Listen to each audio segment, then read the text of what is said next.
আবার একটা নতুন ভিডিও নিয়ে আপনাদের সঙ্গে চলে এসেছি। আর এই ভিডিওতে আমি কাসলে কোথায় কোথায় ঘুরেছি, কি খেয়েছি সেগুলোই আপনাদের সঙ্গে শেয়ার করব। আমরা ব্রেকফাস্ট করছি পোহা দিয়ে, দেখে তো দারুণ লাগছে, আর তার সঙ্গে চা আছে। তো আরও গেছে হাত ধুতে, পোহা দিয়ে ব্রেকফাস্ট করব। আমাদের যে ড্রাইভার তীর্থন ভ্যালি থেকে কাসলে নিয়ে এসেছিল, ওনাকে ফোন করে দিয়েছি, উনি এসে গেছেন। তো আমরা বেরিয়ে যাচ্ছি কাসল মার্কেটটা ঘুরে দেখবার জন্য। আর সাইট সিন বলতে মণিকরণ গুরুদুয়ারা তো গতকাল এই রিসর্টে ঢোকবার পথেই সন্ধে পর্যন্ত দেখে নিয়েছি, সেটা আপনাদের আগের ভিডিওতে দেখিয়েছি। আর এই রিসর্টটার নাম আবার বলে মেনশন করে দিচ্ছি, পার্বতী কুটির। আমরা মেক মাই ট্রিপ দিয়ে বুক করেছিলাম। আমি যেহেতু রিসর্টে থাকা বেশি পছন্দ করি নেচারের মধ্যে, তো সেই জন্য এরকম সুন্দর দেখে ভিডিওতে বা ছবিতে আমি বুক করি। আর এইটার ভাড়া পার নাইট নিয়েছিল 2500 মতন। তবে সিজন টাইমে কিন্তু এটা ওঠানামা করে।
মার্কেটে চলে এলাম, বেশি দূরে নয়, মিনিট 10-এর রাস্তা ছিল। যেহেতু আমরা রিসর্টে থাকা পছন্দ করি, তাই একটু দূরে নিয়েছিলাম মার্কেট থেকে। মেইন মার্কেটটা ভীষণ কনজেস্টেড হয়।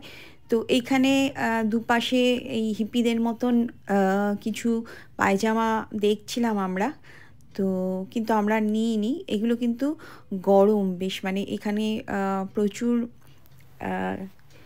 বাইরে থেকে লোক আসে। বাইরে থেকে বলতে ইন্ডিয়ার বাইরে থেকে আসে, প্রচুর ফরেনার এই কাসলে ঘুরতে আসে, তারাই এই সমস্ত ড্রেস বেশিটা পরে। তবে এখানে প্রচুর এই সুন্দর সুন্দর ড্রিম ক্যাচার দেখে ভীষণ লোভ হচ্ছিল ঘর সাজাবার জন্য। আমিও একটা ড্রিম ক্যাচার নিয়ে নিয়েছি। আর গরমের মানে গরম জামা কাপড় এখানে বিক্রি হচ্ছিল সমস্ত হিল সাইড এরিয়ার মতো। আর এছাড়া নতুন কিছু এখানে আমি দেখিনি সেরকম। আর প্রচুর ক্যাফেটেরিয়া ছিল, যেটা এখানে কাসলে বিখ্যাত, খুব ভালো confectioneries, cookies, cake, pastry. German bakery বলে বিখ্যাত কতগুলো বেকারিজ আছে, যেগুলো ভীষণ অথেন্টিক টেস্ট, সেগুলোই ট্রাই করেছিলাম। আর বাজারে টুকটাক ওই পারফিউম, এই সমস্ত লোকাল কিছু জিনিস দেখছিলাম। বেসিক্যালি এখান থেকে সেরকম কিছু কিনিনি, দুটো ছোট ছোট ব্যাগ নিয়েছিলাম, আর একটা ড্রিম ক্যাচার নিয়েছিলাম, আর একটা সোয়েটার নিয়েছিলাম। কারণ মানালিতে অনেক সস্তায় বিক্রি হয়, তার জন্য আমরা ঠিক করেছিলাম যে এরপরে যখন মানালি যাব সেখান থেকেই যা কিছু কেনাকাটা করার কিনবো। এখানে সেরকম অথেন্টিক কিছু দেখিও নি, শল টল এগুলো সবই লোকাল, যেগুলো একটু মানে অন্য টাইপের, এখানে হাতে বোনা হেম হেম বলে বিক্রি হয় সেইগুলোই যে দেখছেন। যে এখানে ফরেনার কিন্তু প্রচুর আসে, সেই জন্য কাসলটা বিখ্যাত।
ঘুরতে ঘুরতে দেখলাম পাশেই একটা নেচার পার্ক টাইপের করা রয়েছে, যেটায় বসার অনেক জায়গা রয়েছে, বাট আলাদা স্পেশাল কিছুই নেই।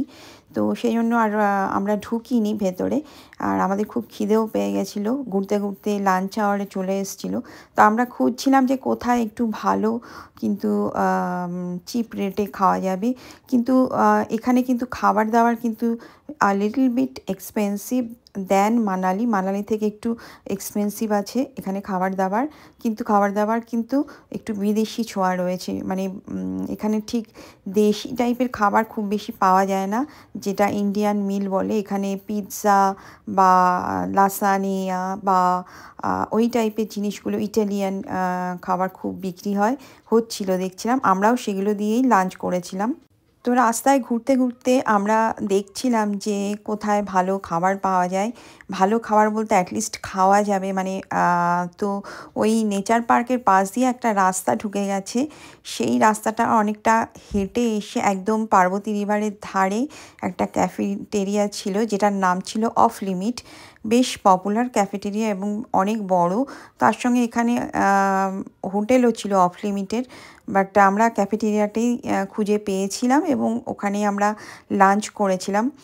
তো সেইখানেই যাচ্ছি।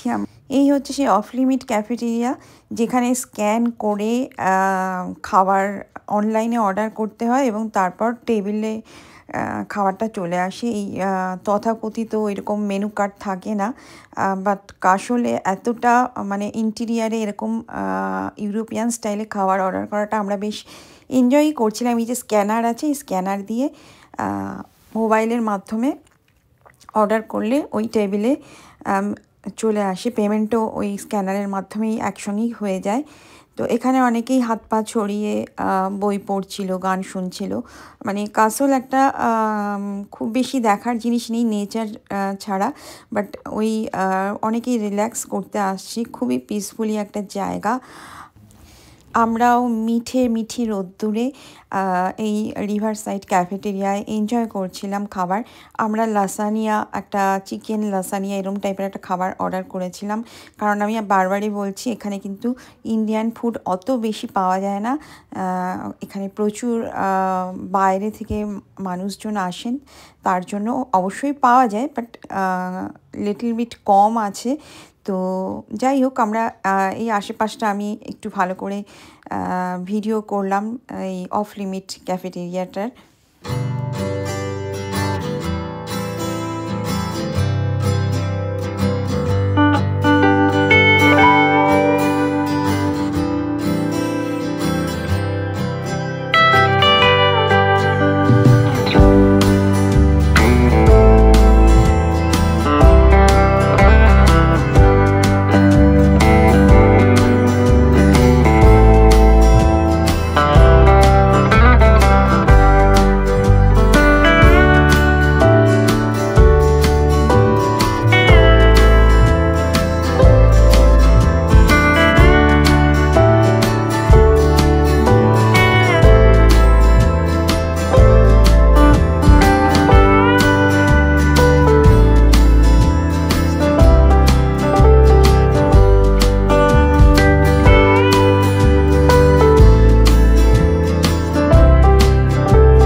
ওই ক্যাফেটেরিয়া থেকে বেরিয়ে আমরা আবার হাঁটতে হাঁটতে জার্মান বেকারিতে চলে এলাম কাসল মার্কেটে।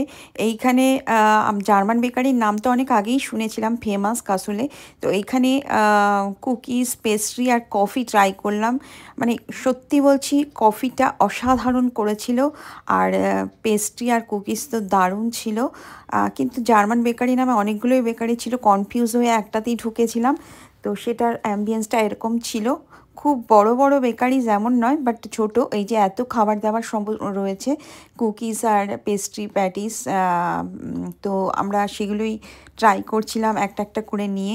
কারণ আগেই বললাম, ইন্ডিয়ান ফুডের খাবার খুব বেশি এখানে আমরা খুঁজে পাইনি। আর ফেরার সময় বেশ কিছু কুকিজ আমি সাথে করে নিয়ে এসেছিলাম। এখানে আমরা সিনেমান রোল অর্ডার করেছিলাম, আর কফি ছিল, আর এইটা একটা চকলেট বান টাইপের ছিল।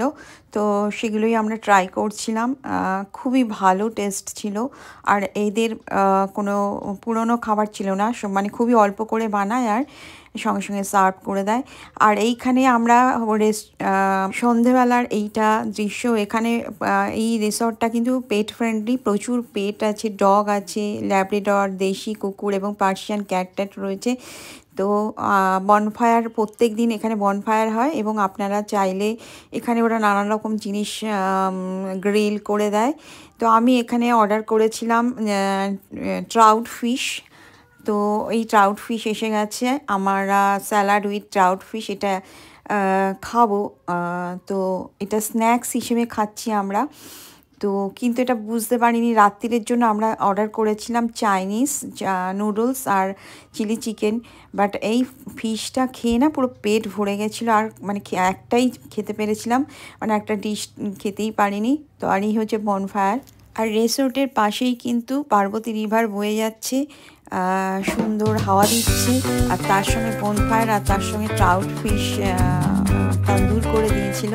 তো পরিবেশটা একদম দারুণ জমে গেছিলো।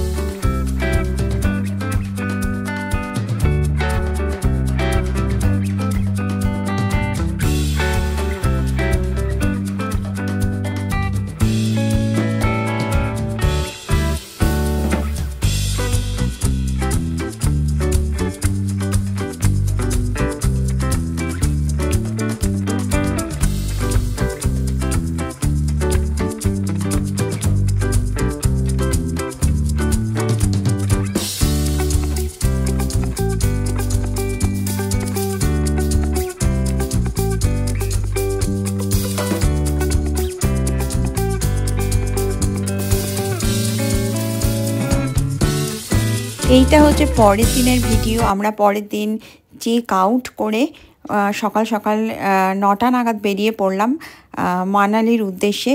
অন দ্য ওয়ে কুলু পড়বে, আমরা কুলুতে প্যারাগ্লাইডিং করব, সেইটা ভেবে নিয়েই আমরা টাইমটা সেইভাবে অ্যাডজাস্ট করে বেরিয়ে পড়েছি, যে প্যারাগ্লাইডিং করে তারপর আমরা মানালির হোটেলে চেক ইন করব। তো অন দ্য ওয়ে কুলুতে প্রচুর প্যারাগ্লাইডিং ক্লাব থাকে, সেখানে কিন্তু আপনারা বিভিন্ন ক্লাবে বার্গেনিং করতে হয় অবশ্যই। মোটামুটি 5,000-4,000 টাকার মতন 10 মিনিট বা 15 মিনিট প্যারাগ্লাইডিংয়ে নেয়। সেই আমরা প্যারাগ্লাইডিং করবার উদ্দেশ্যে বেরিয়ে পড়েছি একটু আগে ভাগেই, আর ওয়েদারটাও কিন্তু দারুণ ছিল। তো চলুন পরবর্তী ভিডিওয়ে আপনাদের সঙ্গে আবার দেখা হচ্ছে প্যারাগ্লাইডিং, কুলু, মানালি সমস্ত ভিডিও ছবি নিয়ে। তো এই ভিডিওটা ভালো লাগলে অবশ্যই একটা লাইক দিয়ে দেবেন, আর চ্যানেলটা সাবস্ক্রাইব না করে থাকলে অবশ্যই সাবস্ক্রাইব করে দেবেন, আর বেল আইকন প্রেস করবেন নতুন নতুন ভিডিওর জন্য। আজকের জন্য টাটা, বাই বাই।